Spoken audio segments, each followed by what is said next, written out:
Hello, my fellow YouTubers. This is Sapphire Yagami with Teen Wolf review of episode 9. It's titled "The Girl Who Knew Too Much." Um, Before I start with the review of the entire episode, as you know, Teen Wolf is coming to this season 3 is coming to an end, along with also a couple of other summer shows coming in because hey, school's getting ready to start soon for some people, elementary, high school, middle school, college. So let's get into this episode's review. So we start off with the deputy Tara Graham. She's answering a 911 call, and she's goes off. The 911 call comes from the high school, Beacon Hills. She is surprised when she sees Danny and another couple of other students leaving, and they tell her that they had a little orchestra rehearsal because they have a memorial for all the people who have died so far, and she tells them that she got a call, so you need to leave school immediately. So she attempts, to call for backup on her dispatch when she hears, some static, and all of a sudden we hear do, ka, the little chant that we hear every time somebody ends up dying. So she sees a body being dragged in the locker room, goes to check it out. She sees the showers on, and she looks at it. She looks inside, pretty much looks inside, and sees herself under the water. She turns around, the rock slips a girl out of her neck, chokes her, and leaves her bloody body in the shower in the same position we just saw moments before. So she kind of just saw her own death, was kind of creepy. So you gotta admit that is kind of creepy. We then have Scott and Styles arriving at the school where they find Lydia and Allison waiting. Lydia says she has called them, and then Styles like, you should call us after you find the body, and that's sort of going back and forth. And Scott walks over, and he ends up finding the body of Deputy Graham. Her body has been moved from the shower to the top of the Beacon Hills High School sign in the middle of the campus.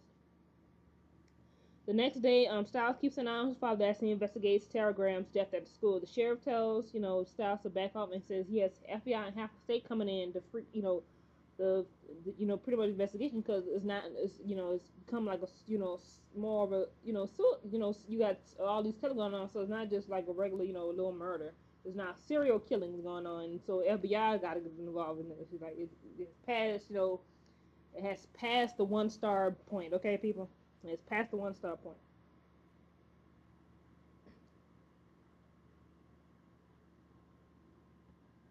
We didn't have go over to Allison, who's covered up in bed. She asks her dad if he's, she asks her father if her father, no, her father asks if she goes to the, the recital. So under the lawsuit, she's like, they were not lawsuit, they were murderers. And Allison says she's not going, to the recital. And so her dad leaves the room, and she, goes from pulls the cover back, really bad, full dress. She goes to get a weapon out her room, out her closet. She hears a noise. Only to find out that it's Isaac because Scott sent Isaac to go check on Allison.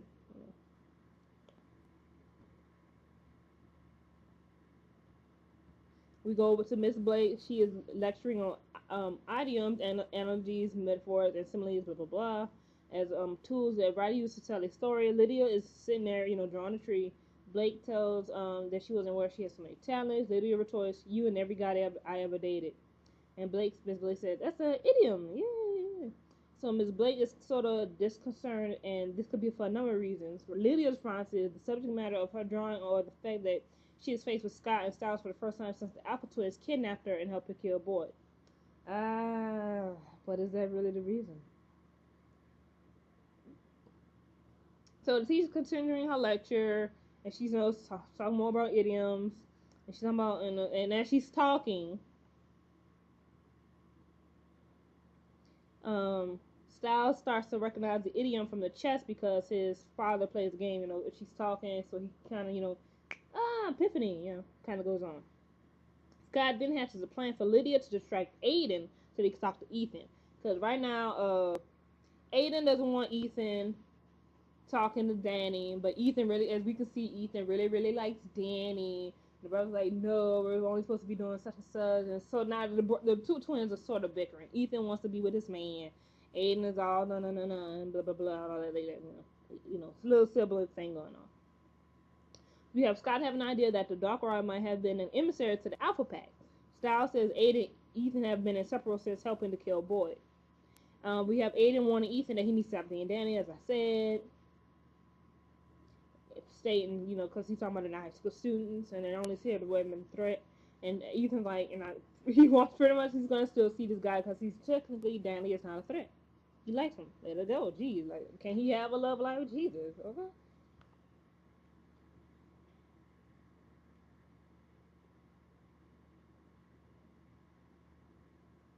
So, Ethan,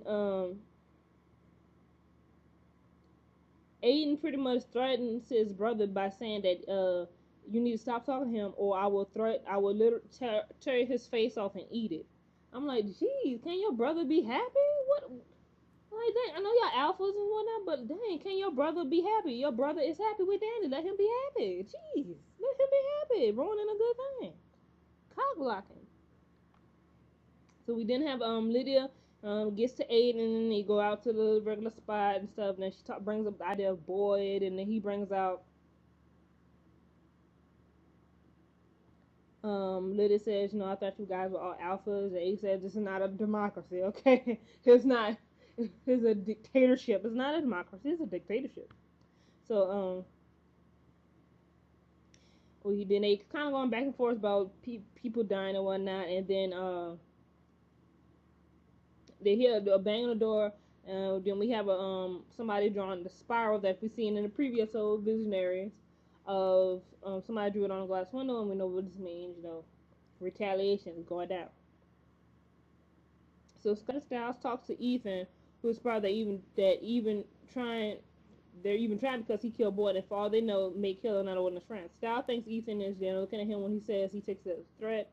Styles throws him back, saying he will break off a long extra branch of Mount Ash, wrap it in wolfsbane, and roll up the mistletoe and shove it up your freaking. Mind you, Scott kind of cuts him off, but we know kind of get what he's gonna say. He's gonna shove it up his freaking ass. We kind of get what he's gonna say.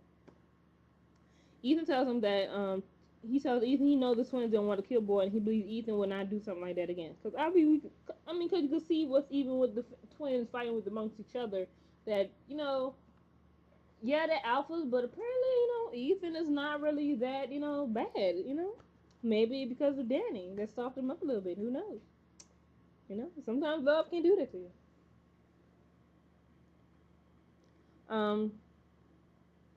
Ethan tells the story the twins they had been the Omegas in Apex, and as we know, Omegas are like on the lowest plateau. You have your alphas, pretty much the leader. Then your betas are pretty much your second in command, and your Omegas they just like at the bottom of the bottom. They're like the ants, or what ants are originally, but they're just like the bottom. They're nothing. They are nothing. They're just the mud under your shoe. That's how low they were in terms of the pack mentality. So they pretty much was abused by the Alpha and their packmates, who Ethan claimed were all brutal killers. Deucalion helped them develop their innate ability to merge their forms, and they killed their oppressors. And now they believe they owe something to the Alpha Pack. But personally, from what at the story, that kind of sounds messed up. It's like it's just messed up.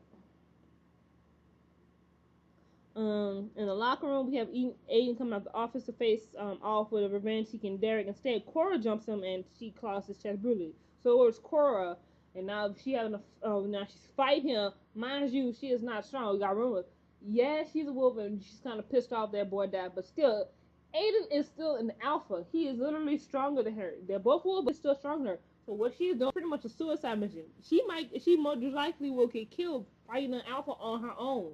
Because we already saw what happened when everybody fought Alpha. We saw what happened with Scott. He got seriously injured. And I was from an Alpha.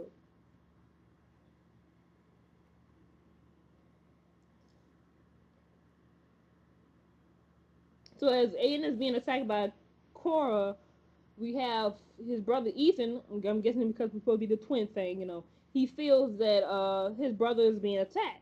So they go to grab him. We didn't have Aiden, grab Cora by the throat, toss her across the room. It picks up a 45-pound weight and smacks the crap out of her in the head. If she was a known person, that would have killed her. You talking about a 45-pound weight Well, he smacked it. He smacks it in the face with it. I'm talking about you talking about fracturing your brain. Could have caused internal bleeding. You could, oh, it's just all of the science, all the medical reasons that is so wrong with that. So he's about to hit her with the freaking weight again, and then before Scott and Ethan come and stop him. Ethan says that they're not allowed to attack any of Derek's people until Kylie's deadline, which is next full moon. Aiden noticed Lydia's looked afraid and disappointed, and his anger fades to something akin to shame. So apparently, it looks like he does have a little something, something for Lydia. We knew he had a heart. Um, Ethan takes his swim room, and Styles that Cora's badly injured. You think he hit in the head with a freaking weight? You be surprised he's not dead. Like seriously, a weight, people, a weight. Back to the origins apartment. Isaac's trying to wrap his head around Allison's theory that her father knows too much about the Dark killings. Pretty much how she sees since he's mapping out everything that her daddy is the Dark Rock. You stupid, you stupid, you stupid. And so they notice a panel on the map is a fivefold knot is laid on top of the desk under the black white light. We see the words virgins. We already know who the virgins is. We had those already. Our warriors were people like in the army and whatnot. Our healers, we notice like the doctors. And we have left is the philosophers and the guardians. Cora head wound is not healing. She ends up rating Styles, Scott, and Lydia as stupid teenagers. They think they can save other people, but they show up too late and they find nothing but bodies. So pretty much she's pissed off, you know. But you were stupid anyway for going to fight an alpha by yourself and you almost died. Pretty much had hand crushed in and you're not healing. You stupid broad. You can be out you want to, but you were stupid. That's suicidal. You stupid idiot. Anyway, we didn't have Miss Blake coming down the steps. She goes to see Derek. They ain't even have their little lovey-dovey moment, and he has to make sure she was safe. And she's like, talking about the evil twin, blah blah blah, and she's gonna be at the thing tonight. And he just want to make sure she was safe, so they have their little love moment.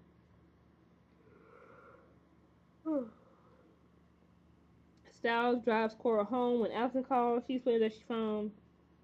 She tells her what she found and takes the Guardians written on the desk to mean law enforcement. And since the deputy was the first victim of the set, Allison says Styles has to, pretty much you have to tell your daddy because daddy is a sheriff. Looks like he might be a target, and you need to tell him that, there's some magical supernatural stuff going on, and he needs to know. That's why he's not freaking out anything. We have Scott going to see Miss Morrell. She's cryptic, but as all that's normal. She denies being Dark Rock, and she says she's been holding back Deucalion from her and Scott's friends. She then tells them what Deucalion really wants. Deucalion wants a true alpha in his pack, and he says if he cannot possess Scott's potential by getting him to join him, then he will destroy his potential of being a true alpha by turning him into a killer. If Scott kills, he can no longer be a true alpha because, of obvious reasons. Scott vows that neither of the outcomes would ever happen. She then warns Scott that Deucalion is playing a game and the alpha leader is thinking 10 moves ahead with checkmate already in sight. Anytime we see any sort of, whatchamacallit, situation, I don't care what it is, it could be a drama, it could be a fictional story, fantasy, whatever, they always reference, chess, which is a good idea, which is, a good thing to know because that's usually how I play it. I never played chess before. I have a chess board, but I really don't play because I have nobody to teach me. But you kind of get to understand how chess because in terms of war, play your pawns first because pawns are easily to die. Then you got your knights and you got your bishops. And then you gotta get I think it's the you gotta get the queen to win. So that's all I really know. Anyway, back to the review. Back in the classroom, we have a teacher writing out the details surrounding the start of World War One, the Great War on the blackboard. It's June 28th, nothing. I'm not even going to start with a little history lesson. Anyway, as he's writing on the board, he checks a note His stuff has been he goes back to look at the board, rewrite some stuff. All the stuff he wrote has been erased. It has the Celtic 509. He drops it, his chalk stick, and rolls it out, and it rolls out the classroom to where it hits Lydia's foot. She picks it up and now enters the classroom. It's empty. She writes the number 2 in one of the nonsense, steps back and screams like she normally does. We later have Lydia tries to convince skeptical Mrs. Blake to call police. Blake believes the missing teacher, Mr. Westover, simply didn't show up for class. This should have been suspicious right there. The dude is missing. This teacher saying, I'm not calling the police. That should have been your first key right there. Especially with all the murder going on. She talking about don't call the police. Something's wrong.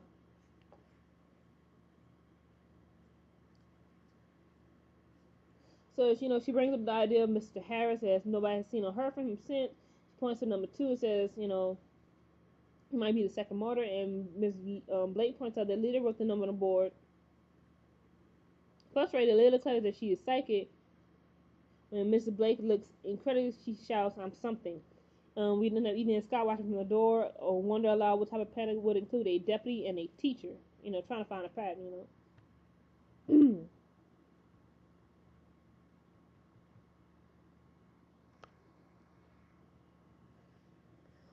Styles began to point out how much trouble his father had solving, the murders. It was pinned on Kate Argent. And, season 2 is, the guy from the swim team, Matt. He says that the sheriff has been playing a losing game. And he doesn't need a performance review from his dad. So Styles decides to use, a chess analogy, taking his chessboard and blah, blah, using chess to explain, situation. We then have Addison get in touch that says Mr. Westover is missing. She tells Isaac and is not convinced that her daddy is responsible. And so they pretty much go and follow him. Plan, plot the next current to find what he might be sacrificed. So back to Styles, who has laid out a chessboard labeled Sable Pieces with post-it in his Derek is a black knight, Scott is a black pawn, Peter is a black knight with pink they have pink stripes. Chris Argent is a white knight, Kate is a white pawn, Addison is a white knight with purple stripes, Jackson, white rook or castle, has a yellow stripe, and Deaton has a black rook or his black rook and castle, and he has a blue stripe. So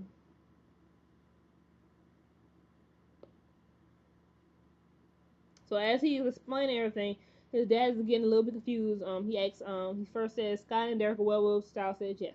Sheriff says, and Kate Archer was a werewolf, and Styles says no. Hunter, that's purple. Hunter. Cora along with Allison and her father. Sheriff says yeah, and my friend Deaton, the veterinarian, is a Kanama. Styles says no, he's a druid. Well, okay, we'll think. Sheriff says who's the Kanama? Styles says Jackson. Dad is like no, I thought he was a werewolf. Jackson was first a Kanama, then Peter and Derek killed him and came back to life as a werewolf, and now he's in London. Styles dad asks, who's the Darak? Is Darrock. Cora says we don't know, they don't know. He was killed by the werewolves, slashed up and left for dead. Cora, we think. So that's pretty much conversation.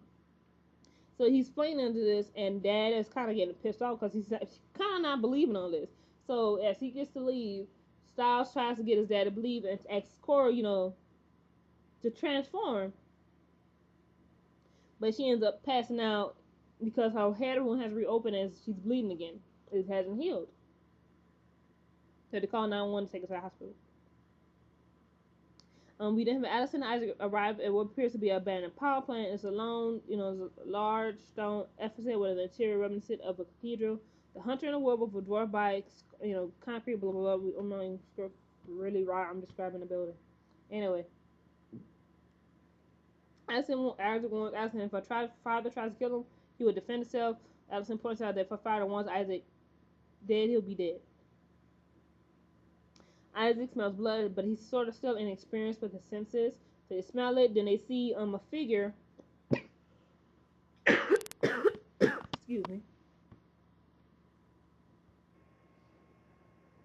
So they see a figure suspended, about to die. Darkrock pops up behind the figure and sees Addison and Isaac. Addison and Isaac run towards the figure. Then they hear her dad coming from behind talking about get down. He just goes all freaking gangsta on it. throw out his guns, going Tomb Raider style, choo choo choo choo choo. He runs out of bullets. He reloads right quick, and shoots some more. It was just awesome. So Mr. Westover, obviously we know he was a history teacher. Allison realized they were wrong about the latest round of victims and relayed the information to Scott, who in turn relayed it to Styles. The Dark Rock isn't targeting guardians as in law enforcement, but is after philosophers as in teachers. Styles said it makes sense because Deputy Graham was a middle school teacher before she was a officer. Styles is still worried there are dozens of teachers all headed home. Scott is still at school, sees a line of teachers is heading to the auditorium for the recital. Mrs. Blake stands outside the auditorium and braces herself against the sudden gust of chilly wind. Because all the teachers are going to be at the recital for the people who have lost the thing. So all your potential victims is going to be at school. So everybody needs to get there, pretty much. Allison and her father argue as he collects his spent shells from the scene of the latest sacrifice. Chris says he would have caught the killer had Allison and Isaac not interrupted. Allison accuses her father of lying to her for 2 months. He fires back that if she wants to tally up the lies, she doesn't think she'll come out ahead. I know, right? Because she's doing this whole thing. I want to stay out of it. I want to stay out of it, but you pull yourself back into it. So please don't up in here try talking about your daddy been lying to you, boo boo. And you pull yourself back into this, okay? Don't even start that, boo boo.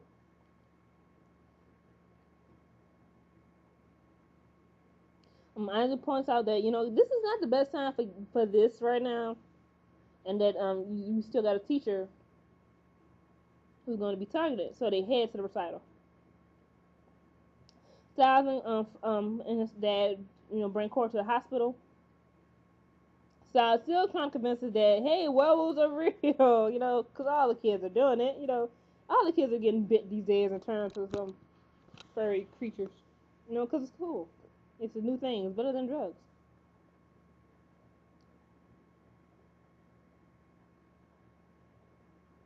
So he even brings up when he was at the bank, and since Scott was pushing against that Mount Ashbury, he had to see something.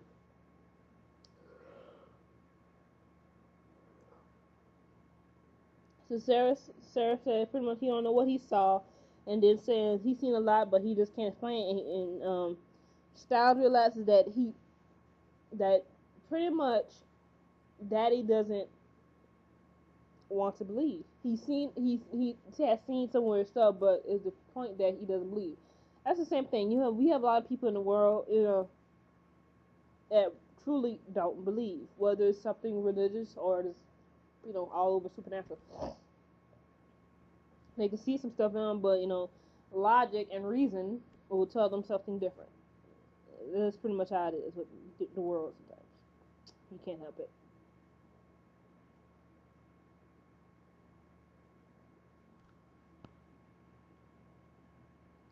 So at the school turn, we have Ethan fixing Danny's necktie and touches up his hair. I'm like, oh, so cute. Ethan then pops up a case of Cool Mint favorite icebreakers. He tells him pretty much. Ethan tells Danny that if anything happens, find me because we know that teacher and that teacher's gonna die. Teacher's here, so stuff might go down. So we have Scott coming in. He scans the crowd for any trouble. He sees Miss Moriarty in attendance and sees Lydia. He's surprised that she was going home. Lydia says she can't leave because while she doesn't know why she's the one that found the victim, if she just stops fighting her abilities, maybe she can get there early enough for someone like Scott to save him. Scott vows that he'll if she gets some early enough warning, he'll do something about it. Derek is at the hospital beside his sister. She has a large bandage wrapped around her head, and she waits for asks what's happening to her. He says he doesn't know, but he's not leaving, not again, and kisses her forehead gently. I'm like, oh, big brother moment.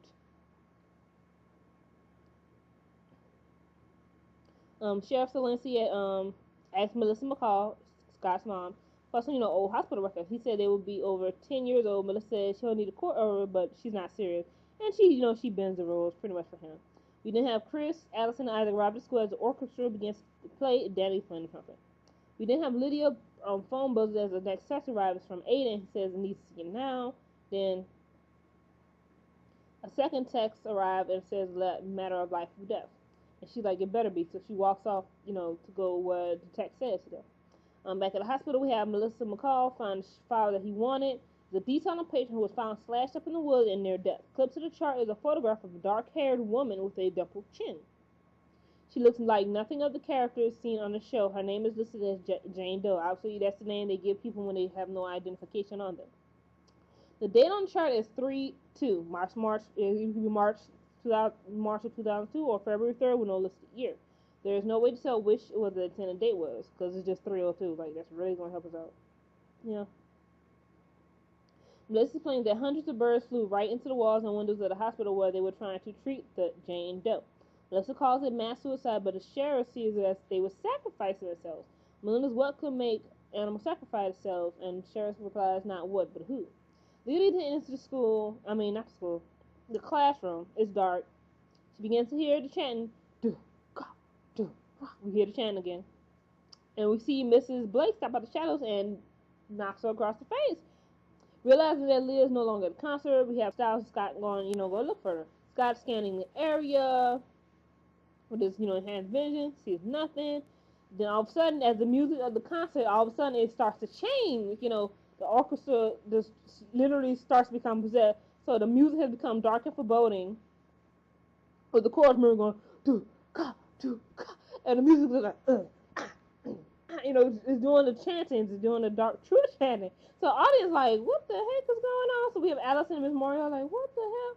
My thing is though, okay, if your music goes from some stuff to from like Ave Maria, then to I would have left the building. I'm sorry. As soon as I hear some weird chanting in a language that I don't know, I'm leaving the building. I'm not gonna sit there and be like, oh my god, why are they chanting? No. Don't people pay attention to horror movies? When you hear creepy music and chanting, you leave. Because that means some creepy, satanic, weird shit is about to go down. Leave. These people just watch like, oh my goodness. Why are they chanting this? You leave. You don't sit there and wonder why. That's how you die in movies, people. You leave. You think I'm gonna sit there and watch some freaking people start chanting some weird Duke rock? I'm leaving. I'm leaving. I'm leaving. I'm not gonna sit there and watch and wonder why. I'm leaving. I'm not even gonna stay there to listen to the rest of the chanting. They could be summoning. Oh, God forbids who. I'm not gonna sit there and wonder why. I'm not gonna wonder who. No, I'm leaving. So the chanting's going on. We didn't see Lydia. She finally wakes up, and she realizes that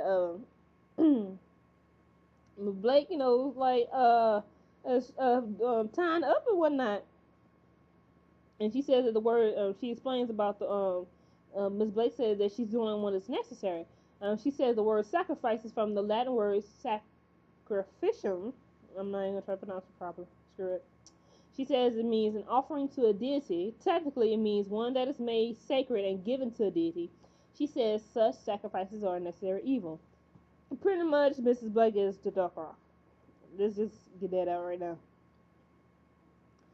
She tells Axel to stop, and Miss Blake says she doesn't know the alphas like she do. And she explains that Lydia isn't sacrificed, she's just a girl who knew so much. So as she goes to place the thing around her neck, Lydia stops her, and all of a sudden then she lets out a scream. Styles and Scott's hear it, but it's so loud to Scott's enhanced ears that he falls to his knees along with the other werewolves. So Mrs. Blake is amazed, and she stops trying to choke Lydia and explains that the girl is the Wailing Woman, or the Banshee, which is of Celtic mythology, which makes sense. Well, and then she then compares herself to Lydia, saying that they both look like the innocent flower, but be the serpent under it.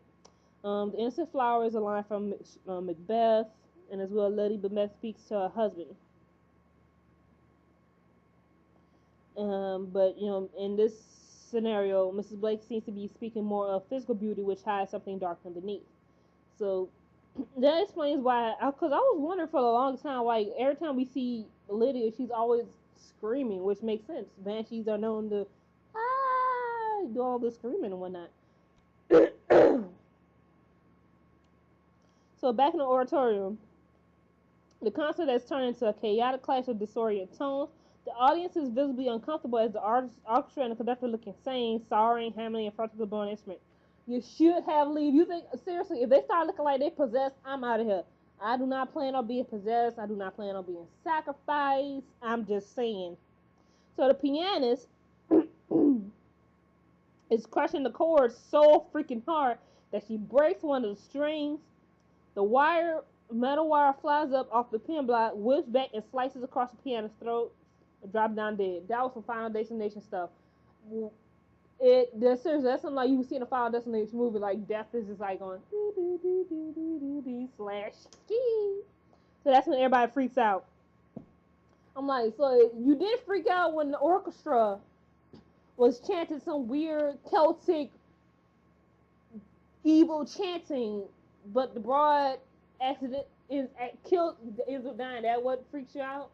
I would have left before that happened. Obviously, the chanting was a prelude to something was going down. Y'all sitting now just going, oh my goodness, this chanting is so weird. Oh my god, it's kind of scary. Really? Oh my goodness. I swear. So the teacher's dead, so that's another teacher got down. So that's three. I think that's all they had. Was everything had to be in threes. I'm still curious to what Mr. Harris was, or was he just too? I'm guessing he was just knew too much because he wouldn't be, you know. So on the stage, Danny's looking terrified. Allison reaches for the fallen pianist and finds a bright white pool of liquid mistletoe and leaking from her mouth with mixing with the blood on stage.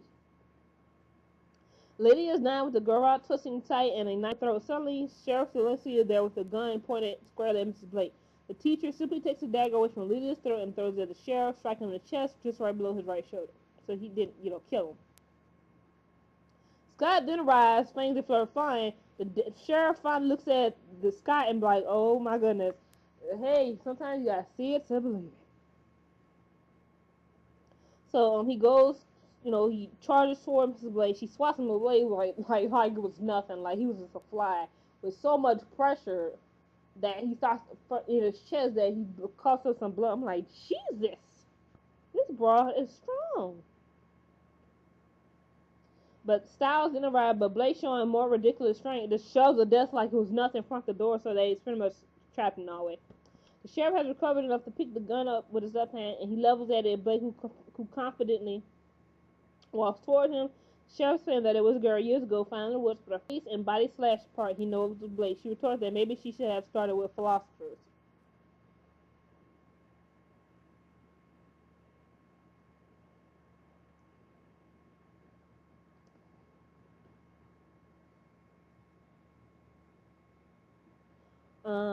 There's a theory going on that that since she is Miss Blake is a doctor, that she is absorbing the traits from her victims.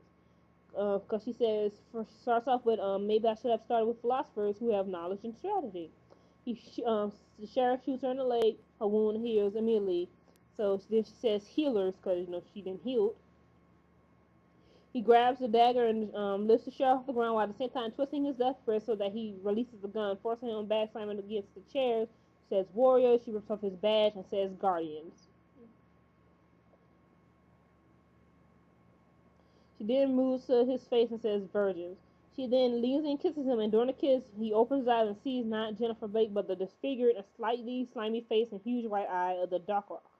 That I would have puked if that thing kissed me. I would have threw up. That would have been me. I would have threw up like, oh my god, oh god, oh god. I would have threw up. That's just gross. It's gross.